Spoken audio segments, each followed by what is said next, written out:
The Princess of the Sea. Once upon a time, a beautiful princess lived in the depths of the sea. She was fairer than any mortal maiden, and sweet as she was fair. Her voice was as gentle as the sea waves lapping the strand. Her sigh was as soft as the sound of the wind through the reeds of the shore, and her laugh was musical as the tinkle of water through the coral branches.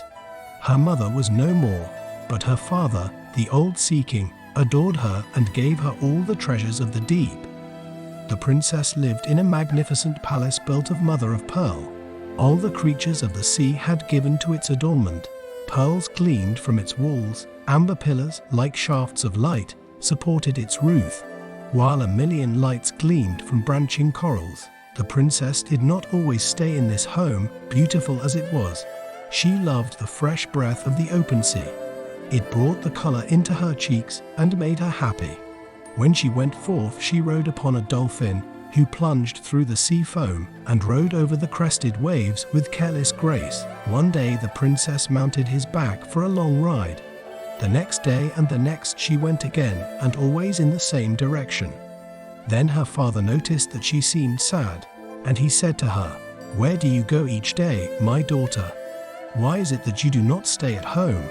"It is lonely here, my father," she answered.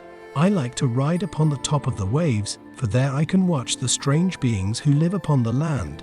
You talk to me of marrying. Find me a sea prince like one of those mortals whom I have seen, and I will marry him." "Whom have you seen?" demanded her father, much astonished, for he did not know that she had ever seen a mortal. "I know not his name," said the maiden, "but I have seen him upon the shore. He fishes there, and I have heard many of the fishes say how kind he is and how gentle. He is handsome, too. He fishes only for such seafood as he must eat, and he puts back into the water all those fish which are not good for him to eat. Oh, my father, I love this youth. He is so great and strong. Bring him to me." And the little princess clasped her hands together as she looked at her father.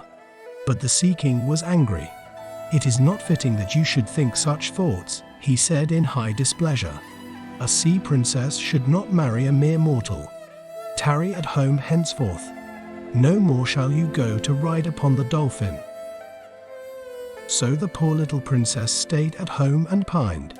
She missed the fresh air of the upper sea and the sight of the blue sky, but above all she missed the young fisherman. At last she grew weak and ill, and her father could endure it no longer. "Are you pining still for that young mortal?" he asked one day, and she replied, "Oh, my father, unless I speak with him my heart will break." "Go to the shore where he fishes," said the Sea King. "Change yourself into a sea turtle and allow him to catch you in his net. You say he is of such a wonderful kindness. Well, mortals do not eat such turtles. And so if he throws you down upon the sands to die, I will rescue you. But if he places you again in the water, I give my consent to your bringing him here to my palace." This the wily old king said, thinking the fisherman would surely throw the turtle aside. But the princess smiled happily, for she knew he would prove kind. Now Urashima, for that was the fisherman's name, knew nothing at all of all this. When therefore next day he found in his net a huge turtle, he said to himself, "Well, my fine fellow, what a pity it is that you are not eatable. You would make a good meal for my honorable parents were you as good as you are big. But since you are not, run along home to your friends," and he dropped the turtle back into the waves. What was his surprise to see rise from the sea and come toward him across the crested waves a huge dolphin, carrying on its back a sea nymph fair as the dawn. She cast upon him a sun-bright glance and said, "Come with me, O mortal. Come to the depths of my sea-girt home and see my palace of emerald and pearl. I was the turtle which you cast into the sea, for I took that form to see if you were of as great kindness of heart as the fishes said." Urashima stood spellbound and stared at the vision of loveliness before him. "Come with me," said the princess again. "The coral caves await you. Will you not come? Not for all the wealth of the ocean would I leave my beloved home, except to be with you, loveliest of sea nymphs, cried Urashima, bewitched by her beauty and loveliness. He went with her to the depths of the ocean, and their memory fell from him, and he forgot his home. He thought only of the princess and basked in the sunshine of her smile. So they were married and lived happily, and even the old Sea King grew to like Urashima and blessed him before he died. Urashima had lived in the dragon palace of the Princess of the Sea what seemed to him but a short time when memory came to him again. He thought of his father and mother, and of his little brothers and sisters, and he grew sad. The princess watched him, and her heart sank. "He will go from me and not return," she sighed. "Alas, alas, for mortal love." Urashima at last said to the princess, "Beloved princess, I have spent these months of our life together in happiness so great that I would that it could last forever. I remember, however, my old home and the dear ones I left there. Give me leave, therefore, to return to earth for but a day, that I may see them once more. They know not where I am. They know nothing of my happiness. Let me go, and quickly I will return." "Alas, my beloved, you will never return," she said. "Never more will your deep sea home see you again, that my poor heart tells me. But if the yearning for home has seized you, I may not keep you here. Go, but take this with you." And she handed him a casket made of a single pearl and set with a picture of the princess. "So long as you keep this unopened, you may return. But open it, and you will never see me again. Farewell."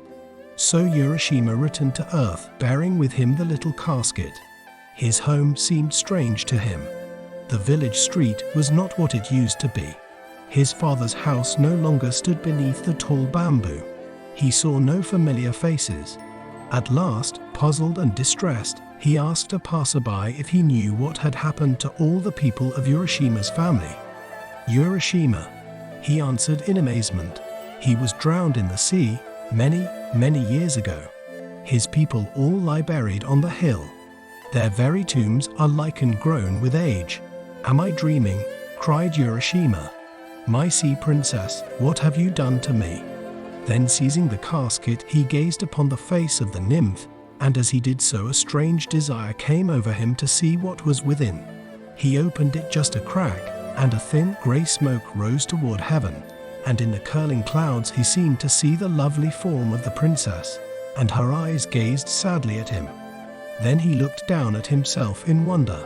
From a stalwart youth he had become a white-haired old man, and, weeping bitterly, he stretched forth his hands to the sea.